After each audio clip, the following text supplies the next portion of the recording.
La libertad de expresión es lo primero que los dictadores terminan, acaban, fulminan. Le tienen pánico. Por eso los periodistas se vuelven los enemigos. Por eso mandó a arrestar al editor del Nacional. Por eso el señor Maduro, el mafioso Maduro, cada periodista que ve quiere es o matarlo, o desaparecerlo, o exiliarlo.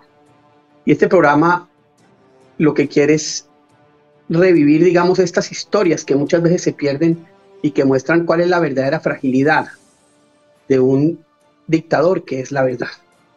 Empecemos por ese incidente. ¿Cómo fue y cómo cambió ese incidente tu vida? Fue un parteaguas en mi vida, efectivamente, porque por primera vez me enfrenté realmente al monstruo. O sea, siempre lo hacemos los periodistas, ¿no? De alguna manera, estando en la acera de enfrente y haciendo el trabajo de escudriñar, de buscar y de desmantelar las cosas que siempre quieren hacer ver como verdad y no lo son. Siempre tenemos el riesgo de que nos vean, ¿no? De que figuremos dentro de esa lista famosa que ellos tienen siempre de medios de comunicación y periodistas a quienes perseguir y a quienes callar. Pero ese día realmente me enfrenté al poder de una dictadura que no respeta los derechos humanos, que no respeta la diferencia de que si no hay libertad de expresión, no hay democracia. Yo cuando salí de Venezuela finalmente a los Estados Unidos, como quiera que yo no pasaba por controles de aduana porque le estaban quitando a todos los periodistas o a muchos periodistas su pasaporte, y yo precisamente ni como periodista ni como diputado fui, digamos, perita en dulce, como decimos en Venezuela. Me imagino. Suavecito. ¿Sabes cómo pasé? Pasé en una carrucha, en una tirolina por encima del río Táchira. Así fue que me vine yo con mis 2 maletas, pasando por una trocha hacia norte de Santander. ¿Cómo fue esa salida? Conflictiva un poco, ¿no? Desprenderse no solamente de la zona de confort laboral, además de ello de la familia, mis papás, mi hermana, nexos que todavía persisten en Venezuela, a lo cual uno sabe. Ellos se quedaron allá. Se quedaron. Siguen allá. Siguen allá. Seguimos en contacto siempre. Mi hermana acaba de llegar, gracias a la medida de parol humanitario. Ella por mucho tiempo ha estado esperando por el pasaporte, pero los retrasos que existen en Venezuela son muy prolongados, ¿sabes? Conoces el caso mejor que yo. Yo creo que los venezolanos, una de las cosas que más nos ha costado dejar en nuestro país es lo que pudimos haber seguido aportando, pero las condiciones fueron adversas. Es decir, al momento cuando yo decido irme de RCTV es porque mi periodismo mi periodismo comunitario, mi periodismo de investigación de crónica policial no servía de nada exportándolo a las islas del Caribe, porque para eso era que se hacía. Terminamos haciendo en RCTV periodismo informativo para Aruba, Curazao, y no llegaba a la gente que necesitaba hacer esa denuncia como resonancia, es decir, a la gente que vivía en Petare, que vivía en San Agustín, que vivía en las zonas pobres, donde veían los embates de la delincuencia, de los errores de la administración pública, donde no llegaba el agua, donde empezaban a escasear los medicamentos para ese entonces. Esos reclamos no llegaban. Y yo estaba narrando un hecho ese día, porque había manifestaciones, que a mí particularmente me impactó, porque siempre habíamos dicho que eso pasaba, pero ese día fue patente para mí, o sea, sucedió frente a mis ojos, y era el hecho de que la Guardia Nacional estaba utilizando a los famosos colectivos para disolver manifestaciones, y lo hacía por la vía de la violencia. Ese día yo vi cómo la Guardia se replegó y salieron esta gente de la nada, de las esquinas de las calles, de la nada, a disolver una manifestación estudiantil. Ese día había 2 sentencias importantes que el Tribunal Supremo había tomado. Una de ellas disolvía la Asamblea Nacional, que era de mayoría opositora. Entonces yo estaba narrando ese hecho, yo estaba diciendo, bueno, hemos dicho muchas veces que esto pasa, pero yo no lo había logrado ver en primer plano. Y veo cómo salen personas de la calle contigua a la Baral, donde estábamos, y salen con piedras, con palos, con armas. De hecho, uno directamente me apunta a mí y me dice, guarda el teléfono, para que yo no siga grabando, pero yo estaba en vivo para la radio, yo trabajaba para Caracol Radio en ese momento también como corresponsal, igual que para Univisión. Los tipos me abrieron a mí, Diosdado Cabello, una causa en fiscalía por instigación a delinquir, incitación a rebelión militar, conspiración y delitos contra la seguridad de la nación. era como para irse, ya habían cerrado la segunda vez. Quise irme, luego dije, no, yo me quedo. Te vienes para Estados Unidos en el 2012, ¿cómo te reinventas? ¿Cómo te reinventas? ¿Cómo es eso? Mira, nunca había trabajado para prensa escrita. En ese momento, por fortuna, estaba empezando también el proyecto de reorganización y reconstrucción del diario más longevo de habla hispana acá en Miami, que es el Diario de las Américas, y me dicen, ¿por qué no vienes para acá? Vamos a conversar. Y empecé allí a trabajar con ellos, empezando a hacer noticias locales y las noticias de Venezuela. Venía muy fresca todavía mi conexión con Venezuela, ayudé muchísimo, pero me faltaba la televisión. Soy un periodista de televisión. Ahora me he convertido en otra cosa, un periodista de multimedia. Mi camarógrafo, toda esta gente fue, digamos, atropellada y violentada por estos señores, ¿no? Se los llevaron hacia otra calle. Yo, para resguardarme, porque quedé sola, mi camarógrafo se perdió, yo no tenía nadie alrededor, me voy a la puerta del Tribunal Supremo, creyendo que me iba a proteger, ¿no? Porque se supone que es el máximo tribunal del país, una cosa segura, pues, ¿no? Y yo era periodista, estaba identificada, tenía mi carnet puesto.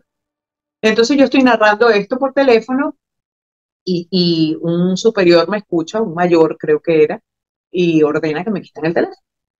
Entonces, claro, viene una mujer vestida muy alta, la recuerdo, y ataviada completamente con un equipo antimotín, y me dice que le dé el teléfono. Yo no entendía cómo que le dé el teléfono, pero yo seguía hablando, ¿no? Yo seguía haciendo mi reporte. Y en una de esas me dice que me deje el teléfono, me grita, ¿no? Y yo, un momento que estoy en vivo, yo soy periodista, agarro el carnet, y en ese momento ella me agarra el cabello, me tira al suelo, me quita el teléfono con el que estaba hablando, yo tenía otro en el bolsillo, se me cae, ella lo agarra, empieza a darle golpes al teléfono, le cae encima, le brinca. Bueno, una cosa, yo estaba abismada con lo que estaba viendo, no entendía además qué era lo que estaba pasando. Yo le decía, yo soy prensa, y en el momento que estoy en el suelo, alguien del Tribunal Supremo graba ese evento. Y ese es el video que todos vieron, ¿no? Realmente a mí me pegaron en 3 tiempos y me reprendieron en 3 tiempos. El primero fue el que narré, el segundo es el que quedó grabado y el tercero es una vez que estoy detenido. Porque ellos me lanzan la pantalla del teléfono que se rompió. Aquí está tu teléfono, me dicen, pero como amedrentamiento. Y yo agarro eso como una prueba porque yo estaba sola. Yo no sabía que había un video, yo no sabía que alguien estaba viendo, yo estaba completamente sola y yo dije, si a mí me llevan a algún lugar o lo que sea, yo necesito tener una prueba de lo que acaba de pasar aquí. A la entrevista vinieron los personajes más encumbrados del chavismo. Y porque en la entrevista jugábamos para las conversaciones un poco a la fórmula del abogado del diablo. Y como nosotros, en un país tan polarizado, los periodistas teníamos que ser estudiosos y conocernos exactamente la narrativa de cada una de las partes, y ya ellos no se sentaban uno frente a otro a debatir, entonces todos venían a debatir conmigo. Y eso fue, digamos, algo admisible para Hugo Chávez y sus colaboradores hasta que el propio Hugo Chávez, cosa que me contó luego alguien que se convirtió en presidente de la Asamblea Nacional Chavista, prohibió en el Palacio de Miraflores, porque una vez que ya, si yo les presentaba la Constitución y pasaba por el crisol sus actos por la Constitución y les demostraba que estaban siendo ilegales, si teníamos además pruebas respecto de lo que llamamos nosotros guisos o actos de corrupción en la contrata pública, y si hacíamos cosas así era muy difícil defenderse. Y entonces la orden de Hugo Chávez fue o le caen a trancazos en el acto o no va más nadie. Dejaron de ir. Empezaste una nueva vida, pero dejaste algo allá. Sí. Dejaste a tu padre, Sí. a tu madre, Sí. a tu hijo, a tu hermano, A mi hija, sí. a tu hija, a tu hermano. Sí. ¿Cómo es eso? ¿Cómo maneja uno ese dolor y esa...? Porque sí, hoy en día pues Zoom, uno los ve, Sí. pero no puede hacerles así, no puede estar. Tenía 10 años que no abrazaba a mi hermano. Wow. Eso ocurrió hace 15 días. Wow. Eso me hizo reencontrarme con una carencia que he tenido solapada muy profunda encima de muchas chaquetas. Creo que me he convertido en una gran cebolla con muchas hojas. Y en el centro es donde está eso que tú mencionas. Has tenido que crear esa barrera de ese muro de contención emocional para poder... He tenido que hacerlo y se lo he dicho a mi pareja, que quizás que me perdone un poco por eso, ¿no? Porque ella me dice, pero ¿vas a ver a tu hermana? Sí. Y entonces no expresaba esa alegría, pero al momento cuando la abracé, cuando me encontré con ella, con Carla, después de 10 años, sí explotó eso que he guardado, porque mis padres, y he tenido esa sensación desde que me fui de Venezuela, mis padres me necesitan fuerte, porque si algo estoy haciendo yo fuera de mi país, es ayudar a los míos. Y una de las maneras de mantener esa firmeza en ellos, en la esperanza de volvernos a ver, es que me vean a mí fortalecido. Obviamente se han dado cuenta que tenemos flaquezas, que tenemos debilidades, que tenemos momentos de llanto, que tenemos momentos de inseguridad, pero yo añoro, por supuesto, volverlos a ver. Ellos vinieron hace poco, pero sí quiero tener la casa full con ellos. Pasa esto y ¿en qué momento sale el video? Inmediatamente que yo llego a la fiscalía, un compañero se me acerca, me acuerdo, Daniel, y me dice, ¿tú viste este video? Y yo veo el video y yo no me identifico dentro del video. O sea, No te veías. No, mi perspectiva era otra. Claro, claro. Yo no me identifico. Yo digo, ¿y esta quién es? Digo yo, ¿y ella quién es? Y él me dice, ¿eres tú? Y ahí es cuando yo acerco y empecé a llorar de una manera que, o sea, es como que empezó como a caerme la locha, dicen en mi pueblo, ¿no? Empecé a darme cuenta de lo que acababa de pasar, de lo grave y además de que había un angelito por ahí que me había protegido, que yo todavía no sé quién es, nunca supe, pero que me protegió, porque ese video de alguna forma me protegió. Yo no hubiese, nunca mi historia, o sea, nunca mi relato hubiese tenido tanta fuerza si no había un video. ¿Y nunca supiste quién lo grabó? Jamás. Esa persona nunca quiso, tenía un intermediario, alguien me dijo, mira, fue un compañero, alguien que no conozco, de hecho. Fue un compañero o una compañera del Tribunal Supremo, pero obviamente por seguridad pues no puede decir quién. Bueno. E inmediatamente después de esa acusación en la fiscalía, empezaron a hacerme llamadas para amenazar. No me amenazaban a mí directamente.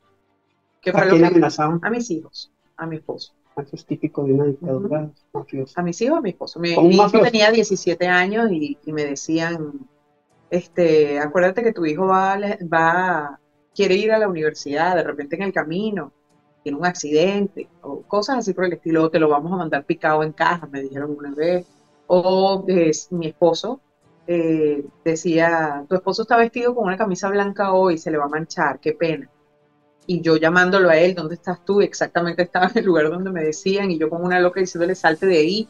Yo nunca a mi familia le compartí todo esto, yo me tragué todo esto, mientras yo salía igual a cubrir manifestaciones. Después de ahí hubo muchas manifestaciones en el 2017, y yo salía a trabajar. Pero ya yo tenía tanto miedo que empecé a tener, por ejemplo, este ojo me temblaba, me dolían mucho, me dolía el pecho, pero como el brazo izquierdo, yo sentía que me iba a dar algo. Y entonces acentuamos un poco más el tema de la investigación, acentuamos un poco más el tema de pasar por el tamiz de la Constitución, los actos ilegales de la dictadura, y la presión fue tremenda. Quisieron comprar en varias oportunidades por vía de pauta comercial lo que era mi participación periodística, y yo estuve en una Radio Caracas que me dio mucho orgullo siempre porque jamás se vendió, pero es que ni siquiera el más mínimo asomo de sugerirlo. Pusieron de patitas en la calle a quienes intentaban esa compra, ¿no? ¿Tú volverías a vivir en Venezuela? Sí, pero quiero aportar, quiero llevarme de mi experiencia fuera del país. Si me dice, como le digo yo a mi commander in chief, acá véngase a trabajar, yo voy. O sea, quiero no vivir como sociedad civil, porque más bien tengo que darle espacio, pero sí quiero aportar, es decir, para la reconstrucción de Venezuela. Si de algo sirve mi experiencia, si me llaman, tengo que cumplir. Yo creo que ese es el llamado de vuelta a la patria que tenemos que prestarle atención. Lo diría sin duda alguna. Tienen que acomodarse las condiciones en Venezuela. Sí, tiene que haber Estado de Derecho, tiene que haber una nueva administración, libertad, tiene que haber democracia, tiene que haber apertura de medios, no tiene que haber censura ni autocensura, tiene que haber realidad, tiene que haber una reconstitución de la sociedad venezolana en base a esta generación que está creciendo. Tiene que haber un ejemplo del cumplimiento de las normas, del respeto a la Constitución. Son muchas de estas cosas que se resumen en estos segundos que hemos hablado, pero que para que eso pase quizás pueda transcurrir mucho tiempo o quizás poco. Todo depende de un liderazgo espontáneo. Yo confío en un liderazgo espontáneo en Venezuela. Yo no ¿Crees que es lo que va? Sí, algo emergente de la sociedad civil, algo emergente que no esté contaminado ni rodeado del establishment, de lo que es la política tradicional, que creo que lo malo de la política tradicional fue lo que quizás sepultó la última esperanza que tuvimos en Venezuela. Ya después, un poco drenando, estuve mi cuerpo aquí un año, mi mente allá, trabajando a través de mis redes, siguiendo, digamos, con cobertura de cosas, de hecho, la propia muerte de ese señor Oscar Pérez la cubrí y saqué el acta de defunción que la conseguí a través de una fuente. Seguiste súper conectada. Sí, y tuve un rollo directo con Diosdado Cabello esa vez, que me tildó de, dijo, periodismo de cloaca, una cosa por el estilo, bueno, ¿no? Que a uno le diga eso, Diosdado Cabello, para mí es un honor. Es un honor. Para mí es un honor. A mí cada rato se refiere a mí y cada vez que le digo que Diosdado hable mal de uno, eso es una honra. Sí. Semejante bandido. Total, pero además desmonté lo que él había dicho en ese momento, que para nada se correspondía con la verdad. Pero en general, realmente asumí que estaba en otro país ya como al segundo año, que me explotó una depresión terrible, aún teniendo trabajo y trabajando en lo mío, me sentí horrible, tuve un bajón de ánimo terrible y tuve que tratarme con expertos, con especialistas para poder manejar la cosa. ¿Quiénes eran los que daban esa pelea? El presidente de las empresas 1BC, Marcel Granier, que es un hombre, tú sabes, la Asociación Interamericana de Prensa, muy activo, y nos hermanó la lucha por la libertad de expresión, que es un derecho humano inmanente a la existencia de los ciudadanos. Tú sabes, esto hay que explicarlo siempre. ¿Por qué los autócratas, los dictadores se enemistan con los periodistas y los persiguen y los torturan y los forzan al exilio? Porque la verdad es subversiva, tan sencillo como eso. Y el trabajo periodístico, cuando lo haces con responsabilidad, permite que la gente convenga una verdad y entonces premia a quien lo hace bien y cambia a quien lo hace mal. Pero ¿qué va a querer alguien que está robando al país, que está martirizando al país, apresando al país, que se le opone políticamente, torturándolo, cometiéndole crímenes de lesa humanidad a la nación entera, salir del poder? Y cada vez que pasa el tiempo se compromete más con la justicia. Entonces, en eso, Marcel Granier y toda la junta directiva, la verdad, absolutamente firmes. ¿Tú recuerdas la épica que fue ese año 2007, el año del cierre de Radio Caracas Televisión? Y en 2010 cierran la televisión por suscripción. Mira qué cosa, que es propiedad privada, y la cerraron. Honestamente, a mí me da mucha tristeza ver cómo tanta gente de pronto puso sus esperanzas en algo que al final no pudo concretarse, en el sentido de lograr una salida de un sistema que se apropió del país como si fuera una pulpería y hace uso de esa pulpería como quiere, ¿no? Es doloroso, sobre todo porque escucha uno muchas versiones ahora de Venezuela cambió, Venezuela es otra, y no es exactamente así, pero entiendo perfectamente la necesidad que tiene la gente que no puede salir del país de vivir. Nosotros tenemos 20 y pico de años respirando esto que es putrefacto, que es un asco. Tenemos derecho a respirar. Yo siento que la gente que está en Venezuela tiene derecho a vivir. Entonces se ha hecho como un poco a la vista gorda. Se ha dedicado a vivir como pueda. ¿Vivir o sobrevivir? O sobrevivir, o sobrevivir. A muchos les queda muy duro y por eso vemos ríos de gente cruzando la frontera entre Estados Unidos y México. O acogiéndose a este parol humanitario que ahora están dando. Si la cosa estuviera tan bien, yo no creo que eso pasaría. Pero digamos, yo lo analizo desde una persona que está fuera. Porque entiendo perfectamente que esto tiene que analizarse en dos tiempos. Lo ve diferente a la gente que vive en Venezuela, lo ve diferente a la gente que está afuera. Los que estamos afuera queremos que esta gente, ya, esto es suficiente, que esto es demasiado más que suficiente. Es demasiado el dolor, es demasiada la corrupción, es demasiada la violencia, es demasiado como nos han cambiado la esencia del venezolano, como nos han hecho personas tristes al hablar del país, como nos han hecho mendigos, nos han acostumbrado a la mendicidad, nos han hecho salir de nuestro país como locos por millones, buscando un futuro. Eso se tiene que acabar, eso no puede ser eterno. Muchos pensaban que iba a ser solamente una rabieta de Hugo Chávez, solamente una amenaza, un amedrentamiento, y no, y lo concretó. Eso le valió a él perder las elecciones que unos meses más adelante ponían frente al elector la posibilidad de cambiar al estilo cubano la Carta Magna venezolana. Eso le valió la rebelión de los estudiantes. El cierre de Radio Caracas Televisión fue en mayo de 2007 y al día siguiente del cierre de Radio Caracas Televisión se alzaron todas las universidades que estaban adormecidas hasta entonces, se alzaron todas. Vuelvo, el que puede lo más, puede lo menos. La expoliación de los recursos, los decretos de emergencia en áreas de servicios públicos para favorecer sus círculos empresariales. De allí vinieron el tema de los bolichicos, de allí vinieron todo eso que conocemos. La expoliación, el robo de 700.000 millones de dólares. Tú sabes lo que es eso, no es cualquier concha de ajo, como se dice. Decide seguir en la batalla en la política. ¿Cómo fueron esos 5 años como diputado? Bueno, de mucho ejercicio periodístico, que es lo que yo sabía hacer, ¿no? Independiente. Me convocaron en varias oportunidades a los partidos y yo prefería estar independiente, Francisco, porque como tenía, digamos, tanta llegada, sobre todo a las élites de los partidos, y sabía que el principalísimo de los problemas es que en realidad nunca habíamos luchado contra la dictadura con verdadera unidad, que todavía prevalecía el plan de los partidos por encima del plan del país. Me mantuve ahí pretendiendo quizás influir para una mayor unidad, cosa en la que fracasé. Pero no tanto. En el 2013 tuvieron una elección presidencial que se ganó, que no la defendió Capriles, y ese fue el hecho de más grande unidad que tuvo la oposición en un momento dado. Pero no hubo unidad para defenderlo. Eso sí se abrió, pues el mismo no hubo unidad para defender. El mismo Capriles se entregó. Quizás el tema, fíjate que tú dices unas cosas, Francisco Santos, ¿no? Que yo te las escucho y yo sigo para adelante, porque me quiere comprometer. quiere que pise la concha de mango, como decimos nosotros. No, pero es que yo también soy yo. No, usted tiene su posición y es importante que la defienda, si tiene cómo defender todas las posiciones. Fue muy duro. A mí me ha tocado morderme la lengua muchas veces, Francisco, como conocedor de la política a lo intestino. O sea que a mí no me contaron, como tú también has estado en la política, a lo intestino.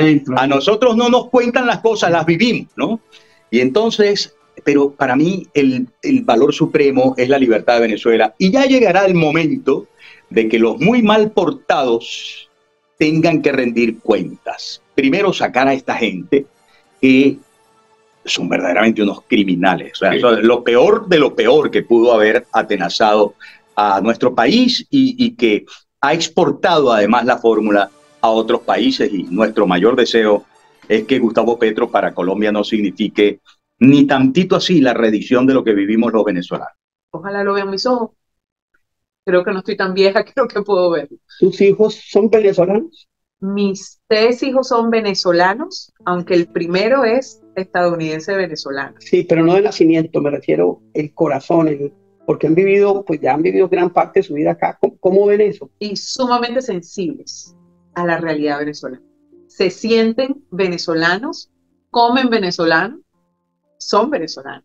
Muchas personas de una riqueza de dudosa procedencia han comprado medios, pues Gorrín. ¿Qué le dirías a todos los periodistas que trabajan allí y que pues están en unos medios que uno sabe en qué están, que uno sabe quiénes son los dueños, etcétera?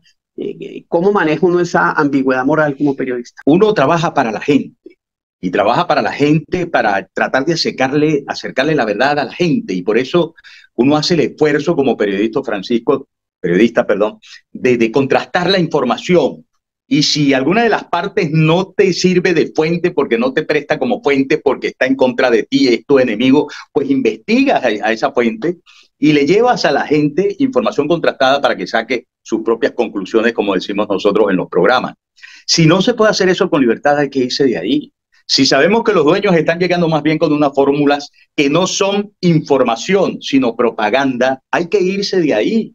A no ser que te rindas y te arrodillas. En Maracaibo estudié en la universidad, en la gloriosa Universidad del Zulia, una universidad pública que destruyeron. Lloré cuando vi unas imágenes de mi hermosa universidad y decía, es impresionante cómo la volvieron nada. ¿Qué es lo que más te hace falta de Venezuela? Hoy, 1 año y medio después de haber salido. Ah, caramba, todos los venezolanos alrededor. Sin estar con la pensadera en volver a algún lado, teniendo la seguridad y la tranquilidad de que trabajar y trabajar bien bastaba como para labrarse un futuro promisorio, lo dicharachero del venezolano, que tú sabes que en cada una de las regiones tiene un gentilicio, unas tradiciones, unas costumbres, unas más buenas que otras, pero todo, si tú pudieras resumirlo, lo harías con una palabra: el venezolano es muy chévere. Te voy a decir unos nombres, a ver, y defínemelos en una o en dos palabras. Idania Chirino. Una gran mentor. Alina Rom. Lina Rom, violenta y víctima. El movimiento estudiantil, ¿qué significó para ti? Una esperanza de libertad. Ha sido la esperanza de esa generación de relevo, quedándose en movimiento estudiantil, apartándose de los partidos políticos. Reño Tolina. Ay, disfrutar cada una de las cosas que hacía. Me encantaba todo lo que hacía, lo escuchaba con mi abuelo. Un recuerdo muy lindo porque era con mi abuelo que escuchaba sus relatos sobre Venezuela, sobre la historia, sobre el periodismo, sobre todo. Marcel Granier. Marcel Granier, digno y valiente. Marcel Granier ha sido un guía profesional, empresarial. Se mantuvo en Colmen. Quizás en algún momento no lo entendimos estando dentro, pero durante el proceso, fue un proceso largo, como lo definía él cuando hablaba con nosotros: vamos a quedar de pie. Y fue un ejemplo nacional. Univisión. Univisión es mi casa ahora, la gran oportunidad que me dio este país. Buenaventura, mi director de televisión, gran director. Dícese que yo peleaba con él, no, él peleaba conmigo. Un gran director que me ayudó mucho a hacer lo que hice de trabajo periodístico en estudios. ¿Qué es Caracas para ti? Caracas fue un hogar. Yo nací en Maracaibo, estado Zulia, viví en Valencia, después estuve viviendo en Mérida, en los Andes venezolanos, y nunca pensé en vivir en Caracas, y Caracas representó para mí el epicentro de lo que soy en este momento como periodista. La Guardia Nacional. La deshonra, el deshonor, el despropósito, la vergüenza. Enrique Capriles. Enrique Capriles.